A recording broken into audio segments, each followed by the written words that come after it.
Okay. Hi, everyone. It's a great pleasure to introduce Professor Elizabeth Kyazike, which is currently the Dean of the Faculty of Arts and Social Sciences at Kyambogo University, Kampala, Uganda. She is an archaeologist at the Department of History and Archaeology. Her research is very broad. She's been working and still working on prehistoric archaeology, LSA, MSA2, I don't know. Yes. MSA, Iron Age, and so on, excavating several sites, prospection, landscape archaeology, theoretical archaeology, and environmental archaeology, and also cultural heritage and cultural evolution. Her education is in the University of Dar es Salaam in Tanzania, and her publications, among others, include critical analysis of archaeological research trends in Uganda since 1920s to now, and working at various Sangwan Stone Age complexes in southern Uganda, and also doing archaeological prospects and work in western Uganda. Thank you. Thank you so much. I'm delighted to be here this afternoon.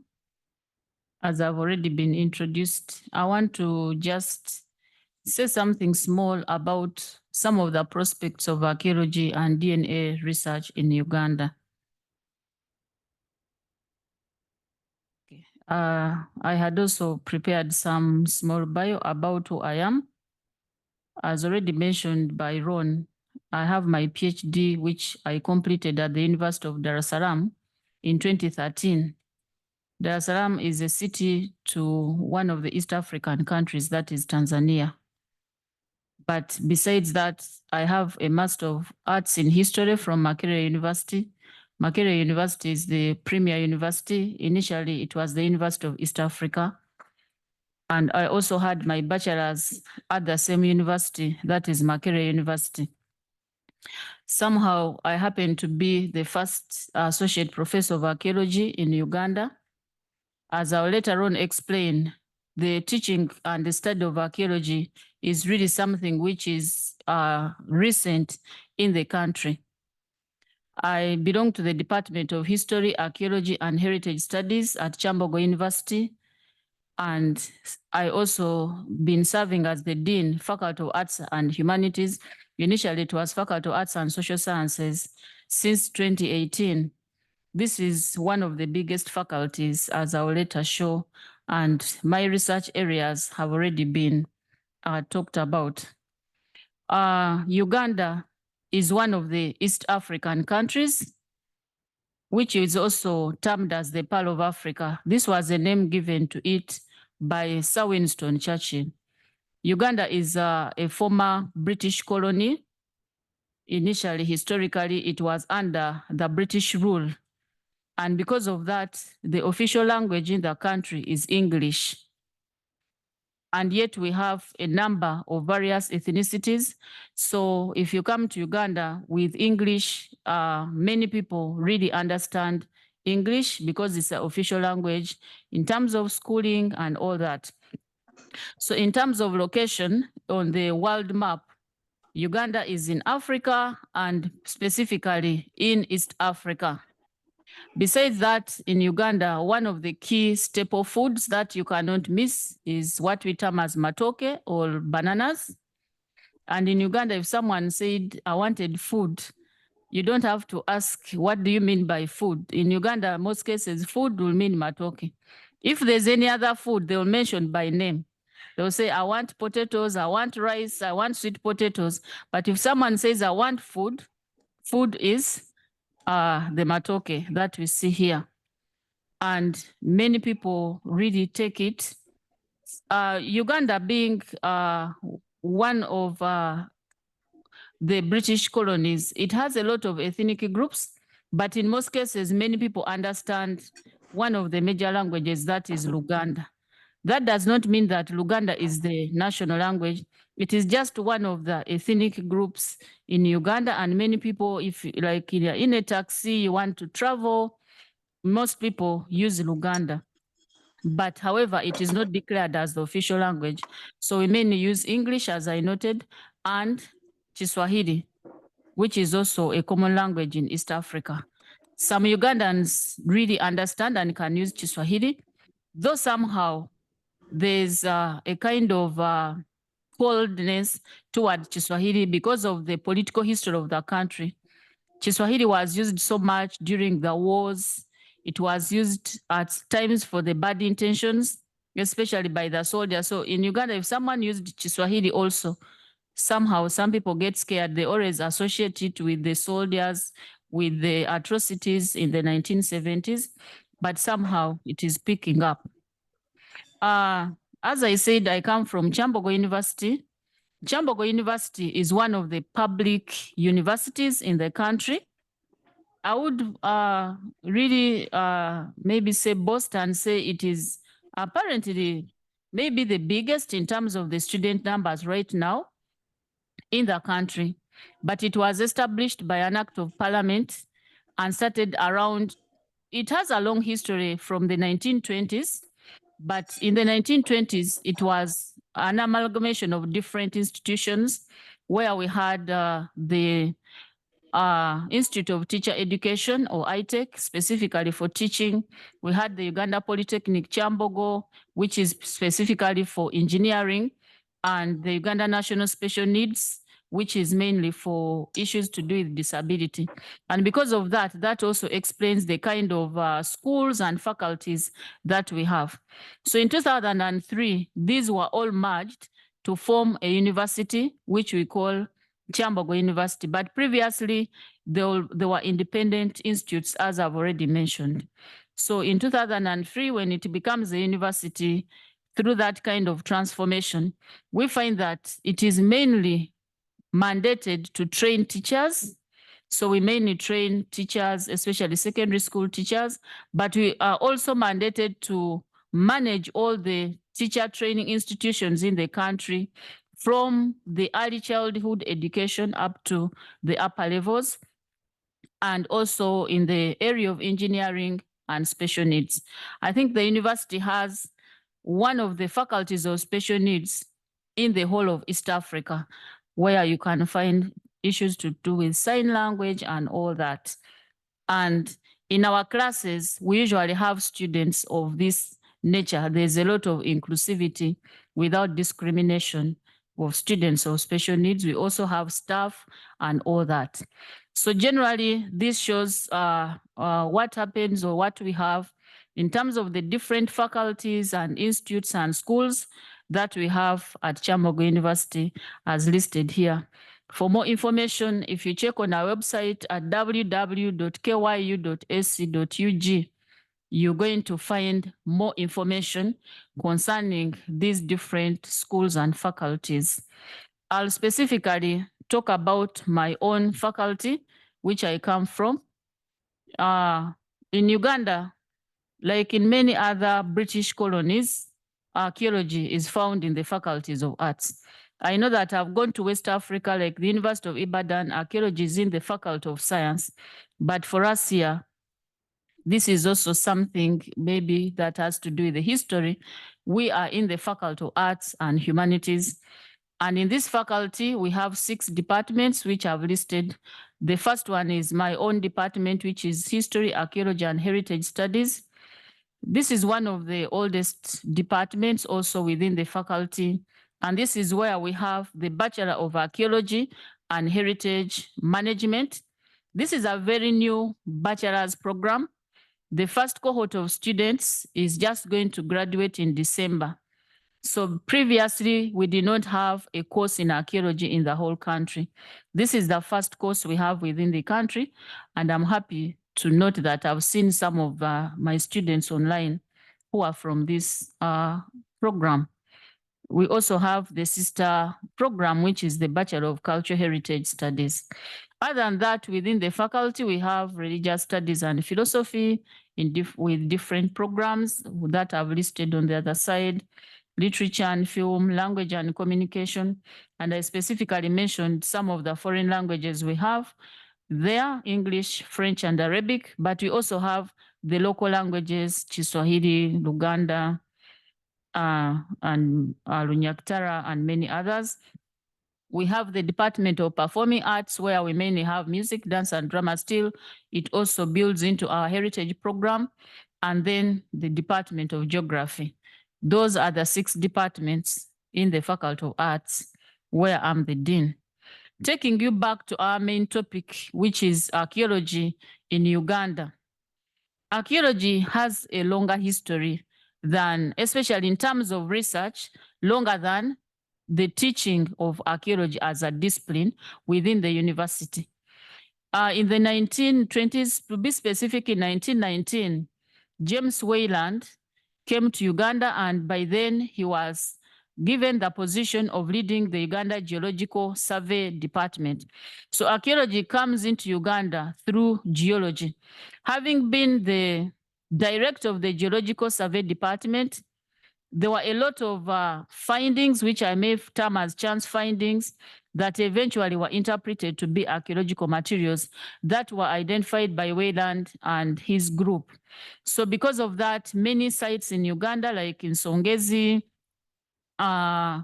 sites like Sangobe were worked on in the 1920s.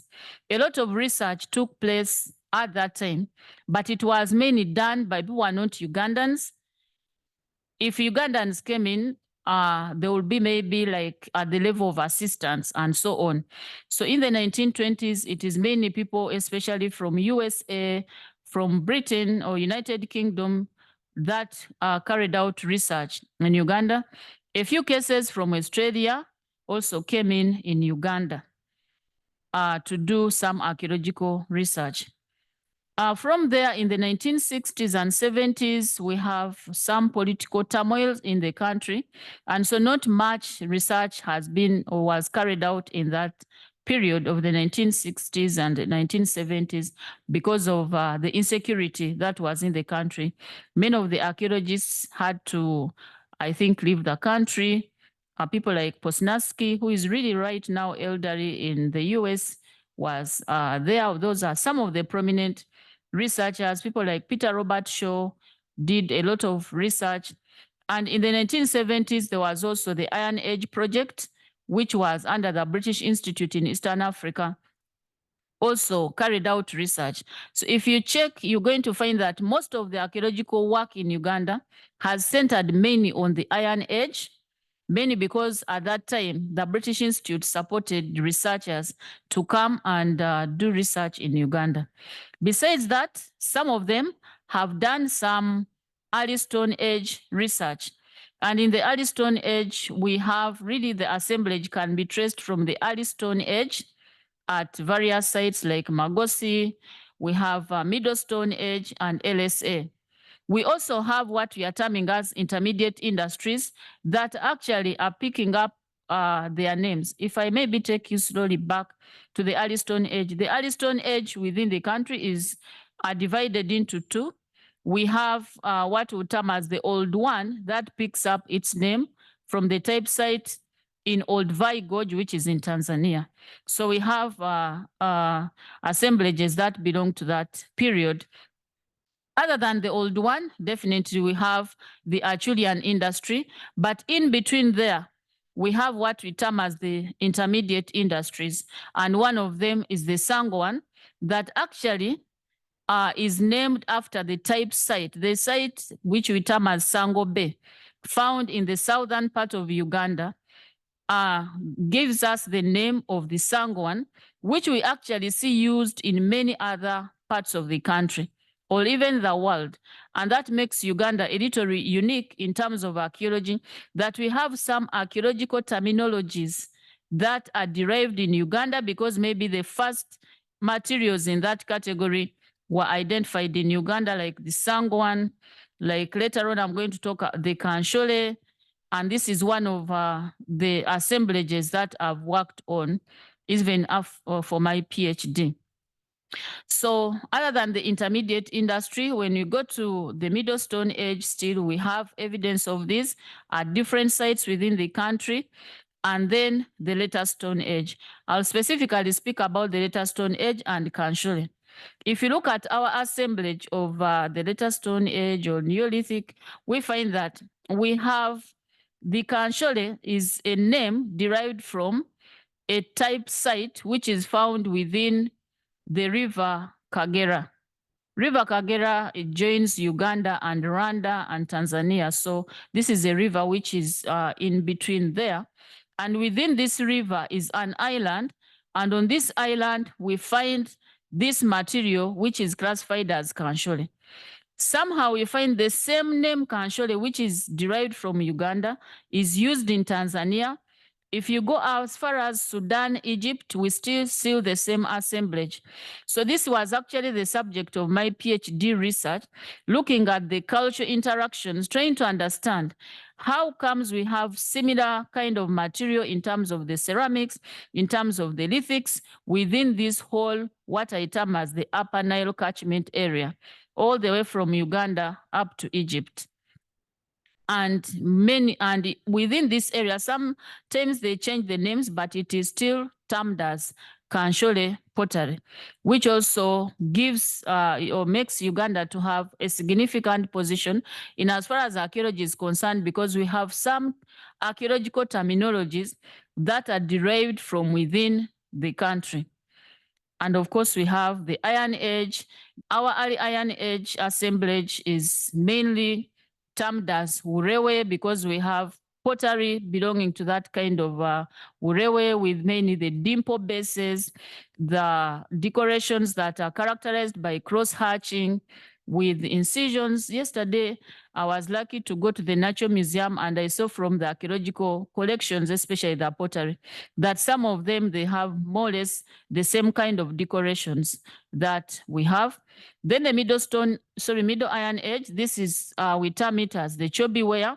It's mainly coming from the Makshen Falls National Park. As you go to the northern part of the country, this is where we have this park, and within it, we have a place called the Chobi sector, which has this kind of assemblage, and the name is also picked from there. Then the Late Iron Age is mainly characterized by what we call roulette pottery. This is decoration which is mainly impressed on the pottery, and it is also very distinct in that regard. So other than looking at the Stone Age, I think other prospects in terms of archaeology can be seen in the area of rock art. Uganda has quite, these are just some of them. And maybe the question will be, why are they concentrated mainly in the eastern part of the country? My answer would be simply because maybe that's where research has mainly focused. I'm sure all these other areas might have avenues for rock art research. And so they are really still open. In that eastern part of the country, we see and maybe briefly in the northeast, we see the concentration of the rock art sites. These rock art sites are mainly characterized by these kind of paintings, with the concentric circle being so common in this area. And right now, the feeling is that these sites are actually, we are trying to see that they are nominated to join the World Heritage List. I just specifically singled out those ones where we have Nyero, these Nyero rock art paintings. There are 6 different spots with the paintings. And the illustrations that I've given, like the people in the room, I think you can be able to see the first red paintings. These come from Nyero 2, the second site within Nyero, because they are named 1 up to 6. So we have Nyero 1. So at Nyero 2, we have these kind of paintings. We see the concentric circles. If you look closely, you can see something which looks like a canoe. So it's still really subject to interpretation. Who are the painters? People have tried to look at it, but not so much. There's only one Ugandan, Namono, who is right now based in South Africa, who has tried to do some work on the rock art. So there's still a lot to do as far as the rock art is concerned. We have this concentric circle here, which is like a moon. This one is also very important. It comes from Nyero 3, the third site. It is within a cave. So for you to be able to see this painting, you have actually to lie down and look, because you cannot stand within the cave. So within this cave is where we find that painting.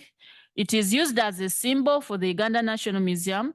Besides that, on our 1,000 shilling note, still you'll find it being used on our money for the 1,000 shilling note of Uganda. We have this painting. Just the picture below, which shows the different, I would say, rock boulders and so on. That is a site, number 2, Kapili. It also has about 4 spots with the rock paintings. I could not represent each of them, but each of these are really within almost the same vicinity. Kakoro, Komuge, if you check Kyazike, one of the papers we just published last year, it talks about Kakoro and Komuge. Mukongoro, we still have work. We are yet to maybe publish about it. It has 4 sites, Ngora and Kachumbala and many other sites. So in other words, what I'm trying to say is that there's a lot of prospective. Someone is interested in this area concerning the rock art. And besides those in Eastern Uganda, we have this. Lori Island is an island which is within Lake Victoria. Lake Victoria is shared between Uganda, Tanzania, and Kenya. So within this island, still you're going to find other sites. What I want to explain is that I just picked a few because there are actually so many sites. So within Lori Island, what is interesting, we have here these copules. I think if someone has tried, maybe one person, but in a passing. So this is an area which is still very virgin. When you look at the boulders at Lori Island, one of the most interesting thing about them is the sound. They are characterized with rock gongs. So someone interested in the archaeology of music and all that, Lori Island is one of them. As you can see this picture below, which was done by the British Academy when they cut it into, tried to come up with them like an illustration of it. So this is the rock art which is found at the Lori Island down below, as we can see, which is sort of has also the concentric something, but it has been interpreted differently. So it is still subject to more interpretation, which is also found at Lori Island. So here we have the art, we have the music, and we have those copules, I think, which still need more explanation. How do they come in this, or geology and all that? And besides now leaving alone the rock art, other potential areas, and I picked this one specifically still when I went to the Natural Museum yesterday of Vienna. I also saw that there's salt making, and I thought this is another area which we really can compare with. However, our salt making process is really different. This salt making at Chibiro is done using indigenous knowledge. I just tried to give a few highlights on the process. Here in the first illustration, we see the collection of when you look at it, if you're not known to it, you just see it as soil. So they collect it together within this area where we have the salt mining taking place. And another unique thing about the salt mining, that this indigenous salt mining is strictly done by women. It's not really done by men. The men just wait to pick, maybe to get the money collected from the salt making, as you know, in these patriarchal societies. And interestingly, this salt mining in Chibiro comes from a community we call the Bunyoro Kitara Kingdom. Bunyoro Kitara was a centralized society. Being a centralized society meant that almost all control was in the hands of the kings. However, we see that salt was one of the key economic activities within this kingdom. Despite that, it was under and is still under the women. The women pass it on to their children, to their daughters-in-law, like that, only through the female line. So the key question here would be, why would they leave this very important economic activity in the hands of the women? To me, in my simple, but of course it is subject to debate, I would think that possibly this helps us to get rid of the previous or the historical narrative that the women did not have any position in this kind of society. If they could leave them to control one of their key economic activities, because Bunyoro used to exchange salt with many other countries or many other regions within East Africa, but it was under the control of the women. I'm not sure whether one of my PhD students who is working on this is online, but I have a PhD student working on salt mining in Bunyoro, and for her, she's doing the history of it. And so it is still an area one can investigate. So having collected what one would call here the salt mixed with the soil and so on, in the process of this making, it is now boiled, as you can see from the saucepan, using, for us traditionally, we have the 3 stones. You just put 3 stones. Those were our original cookers. They are not electrical, so you just have to use, firewood and all that. So it is boiled, and as it boils, it distills the water into, as you can see down there. Now here it is before boiling. They are distilling it and getting out the liquid, which is coming into a container down, as we can see in the basin here, what has been collected. After collecting it, it has now to be subject to boiling and then fired. And in that process, now we'll get the salt cakes. You can see them on the side. And so this is one of the most nutritious kind of salt which is made, and they are still making it up to today. Besides the salt making within this site, we have the plenty of archaeological materials. As you can see, the pottery in situ, just enormous potsherds in there. Somehow in the 1970s, 90s, people like Merrick Posnansky, Kona did some work within this area, but there's still a lot to do within this area. But I also need to note that this area is also found within the Albertine Rift, because Uganda is also it has some parts that are within the Rift Valley, and this is on the western part of the Rift Valley. So that is one of the sites. Another area of interest will be the archaeology of slavery. And here I'm just looking at Fort Particle. Right now I'm trying to write something about slavery because I've carried out some research at Fort Particle. Of course, the slaves or slavery is termed as invisible in the archaeological record. It is very hard to identify maybe materials and evidence associated with slavery.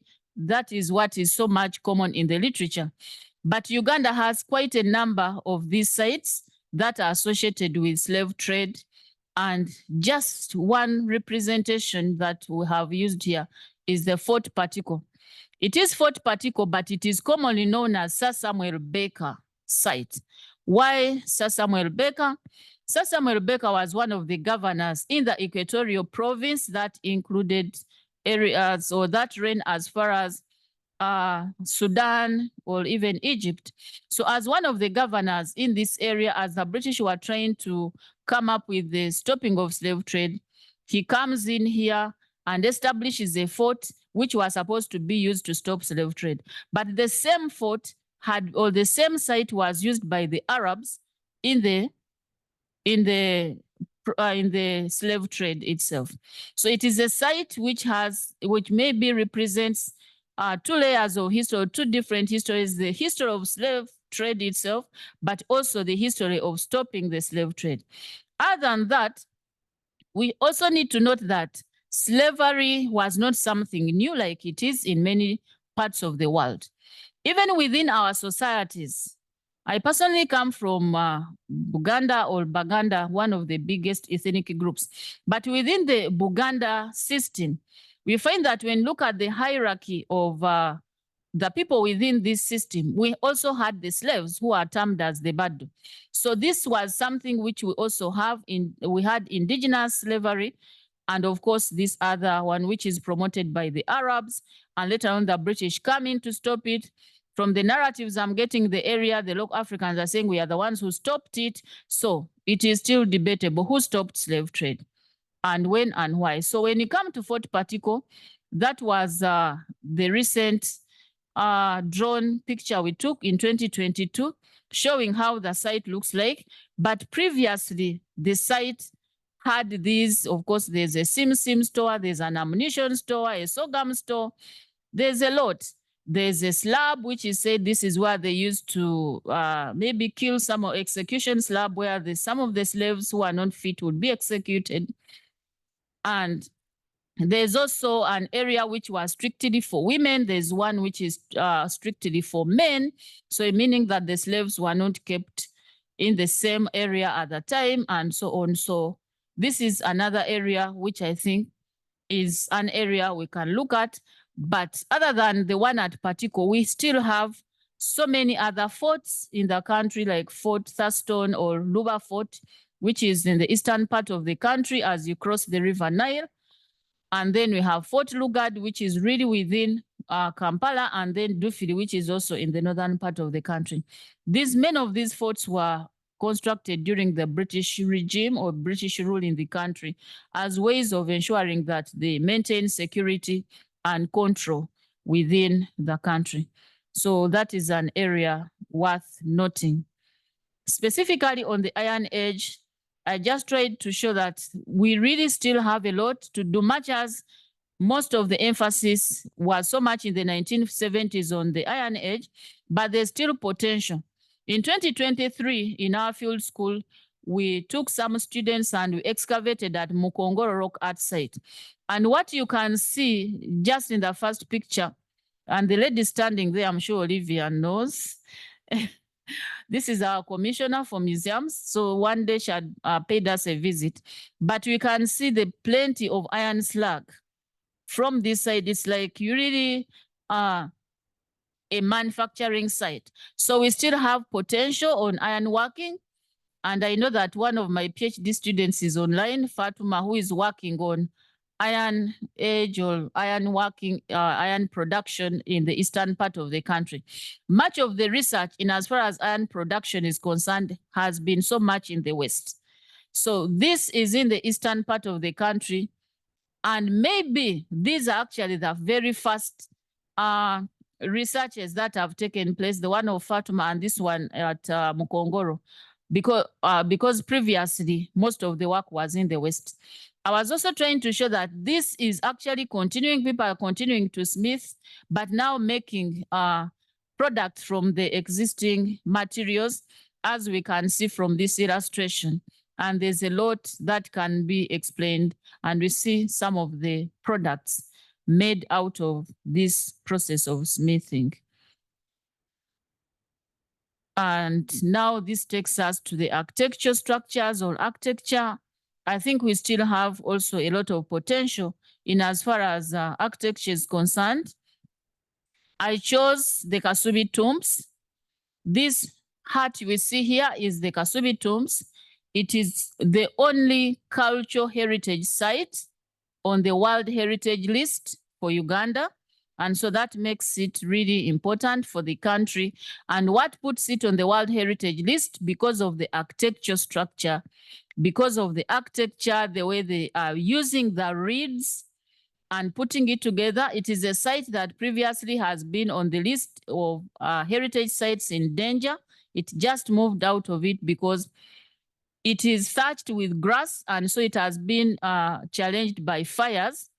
Yeah, there was a fire sometime that burnt it, and so because of that, it was on the list of World Heritage Sites in danger. But I'm happy to note that it has moved from that level because of the architecture it has. It is a burial site for the kings of Buganda, and they were buried inside this hut, which is called Muziwaza Lampanga. It's a magnificent structure. Within here, you don't need any SC. It is really naturally with that cool environment because of the thatching with grass. So this is also another area which I think is worth venturing in as far as prospects of archaeology in the country is concerned. Uganda is a country which has really freedom in as far as religion is concerned. We have all these that I've listed. On top is what I'm terming as traditional. This is the indigenous kind of religion. which was in the country in terms of Christianity, the Roman Catholics, the Anglicans, the Seventh-day Adventists, all those. But this is just a brief representation of what one can look at. And they also have archaeology associated with them, as we yet to see.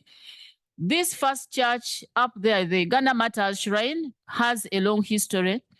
When the British came in and introduced religion within the country, in 1886, it is said that there were some Ugandans who are pages or working in the king's court, that is the king of Buganda, who are said to have adopted this in Uganda termed as a foreign religion, Christianity. And because of that, they were killed by the king then. However, this is something we celebrate up to today because we think that this somehow brought the religion into the country. So every 3rd June, like this month, it was just celebrated. If you check, every 3rd June, people move from all over East Africa, from all over the world to come and commemorate the Uganda Martyrs. So this is a church which is at the Uganda Martyrs Church, and thousands, I would say millions of people come in, even if they are coming from where they believe that you just have to walk. They don't usually use cars, and they walk for miles to come and go and attend to the Uganda Martyrs Day, which happens on 3rd June every year. We have the Baha'i Temple. It is said to be at least also one of those in Africa, which is located in Uganda. Then I also chose the Nyabeya Polish Refugee Church. This is a church built to represent the Polish refugees who came to Uganda following the Second World War. I'm yet to show some other things related to the Nyabeya Refugee Church. So you can see that this is a church of 1943. Close to it, there are very huge burials of some of these refugees and their relatives since that time. And this somehow, I'll talk more about it when I go to maybe human DNA, because here you find all these burials around here. And of course, the St. Nicholas Orthodox Church, we also have the Orthodox Christians, like I know they are common in this area. And we have them and so many of these others as they are listed here. So this is also another very important area which also has something to offer in as far as coming to Uganda is concerned. Then this takes me to the DNA research. And in one of our seminar series, we had this presentation exploring Uganda's population history through Asian DNA. For any Ugandan today, even those who have not gone to school, right now are so much aware of DNA. But of course, the emphasis is so much on the present. Why is it becoming a problem? It is becoming a very huge thing that no Ugandan can dare misunderstanding. Why? It is because right now, we've been having, Uganda actually is very culturally diverse. My recent readings and consultations show that we have about 89 different ethnic groups speaking different languages within the same country. That is why, as I said, the official language is English and not Luganda, not anything. Otherwise, we may not actually be able to understand each other. If a Ugandan maybe from the east or west is speaking to the other, they may not easily understand each other, but there's something that will join them, that is the English that they speak. So we have different people with different disabilities, mental health issues, age, religion, and income, as also noted. And because of what I said, there are a number of DNA shocks that have really hit the country, in that of late, even those who have never gone to school who want to understand whether the child they have is their own child. It's so much about that. And everybody is asking, are we sure of our parents anymore? Am I sure that this man here is really my father? So this is what is really, if you follow up what is happening in Uganda, there's a lot. Everybody's like, I want to do DNA for my children. I want to understand whether these children belong to me. It is the talk, and some men have actually lost, as you're going to see, have lost weight because they cannot believe that at this late age, someone is saying, Elizabeth is not your daughter because of the DNA. So it is something which is hitting up. That's why I said that Uganda's Directorate of Citizenship and Immigration Control says that men have inspired to carry out DNA tests on their children by the recent stories in the media about their counterparts who have realized that not all the offsprings in their homes are actually theirs.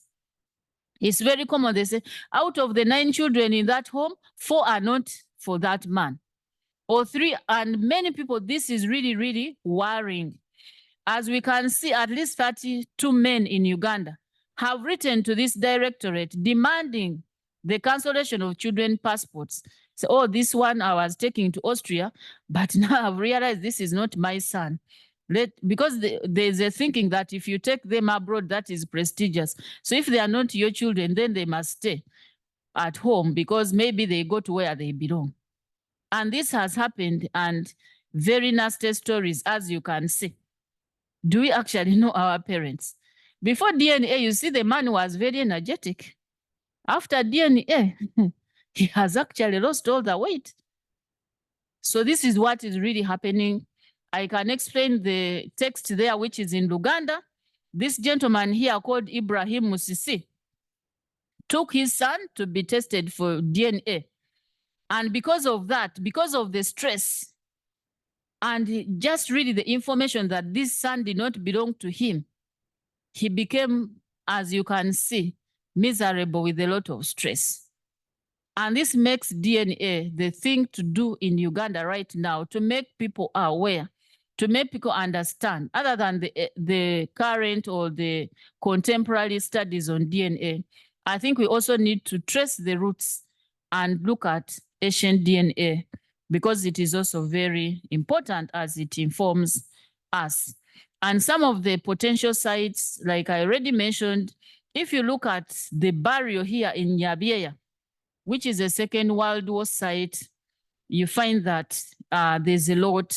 We have some of these burial sites written on, the burials written on. This one of 1939, or this one died in 1947. There's actually one of the people buried here is associated with I think the current Pope. So this is a very interesting site, which I'm pretty sure many people, even from Uganda online, may not actually be aware of.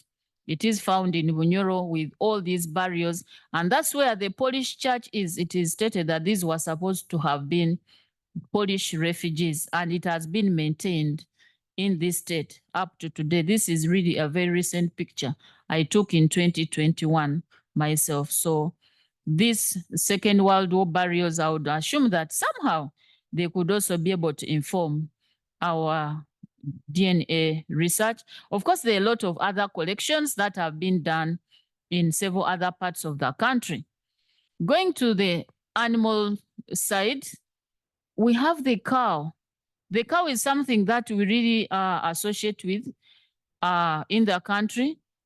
We have some regions, especially in the western part of the country, they cannot be inseparable from cattle keeping. It is part and parcel.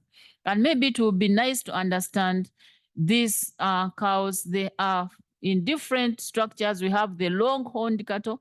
I could not really get a picture of myself, my own picture.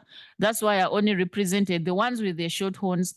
But we have cattle that have a lot of horn, or very big horns, and you can even think that the horns will make it fall down. The long-horned cattle in that area. But other than that, we have quite a number of national parks and mountainous areas, as we can see from this other map here, where I'm sure we can be able to get some samples, especially in the south. I think this is the south, maybe western part. That is where I think most of them are. We see the Queen Elizabeth National Park. We have the Chibale, the Rwenzori. Rwenzori National Park is very important as far as Uganda is concerned. This is a snow-capped mountain. Yesterday, as I was leaving Uganda, we were at 23 degrees or almost 30 at some times. But you can imagine within this that we have a mountain that is 24/7 snow-capped. And that is the Rwenzori. It is also on the World Heritage List. And close to it, we have the Bwindi Impenetrable National Park. So within this corridor, and Uganda's on the side of Uganda and Congo, I think we have very good sites that would be potential for sampling of DNA samples, and especially on these animals here. It is not a bed of roses. We have some challenges which still are worth investigating, because one of the things right now is how are humans and nature impacting on the archaeology or some of the sites. On this side where we have so many students, the first site shows, remember initially I showed you Nyero, two very red paintings, but the paintings are being affected by the rain. So maybe something to do with climate and all that, and how the environment is. At times you may find some grasses growing on there, would be something really important to check on. In Nyero 2, this site, as I mentioned earlier, it has also something to do with money, because it has an area which is termed as a pocket. And within this pocket, it is said that all people who come in here keep putting, so there must be money of all, from people from all over the world within this pocket, which is very close to this site. So I'm thinking that things to do with climate change and how it is affecting the archaeology in the country is something worth noting. But you can see how another one now went and wrote on the rock art somewhere there and said, I'm the king of the rock, but within the painting. So there are also some challenges in as far as archaeology is concerned that are worth further investigation and coming up maybe with strategies concerning how this can be sorted. So besides that, I thought it would be nice to get a feel of the Ugandan culture. And briefly, let us first watch this video.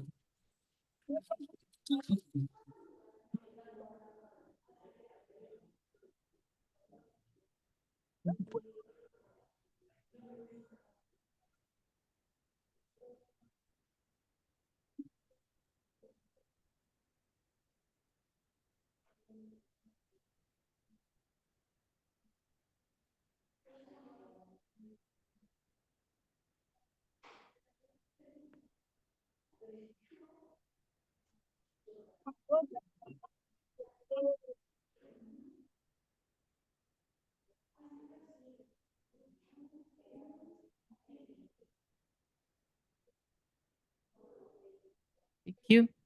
So within this, of course, we termed it as a world dance that is known. This is a dance from the northern part of the country. In Uganda, each of the different ethnic groups, they have their own kind of dance, definitely. But this one was recorded during our research on Fort Patiko, that at times maybe when the men are going for war, they have to ensure that the women are kept at home. This is one way of also getting some girls, maybe they want to marry. That's why you see the girls are really dancing, but they have the acts showing that, you know, we shall be able to protect you, we shall be able to protect this place and all that.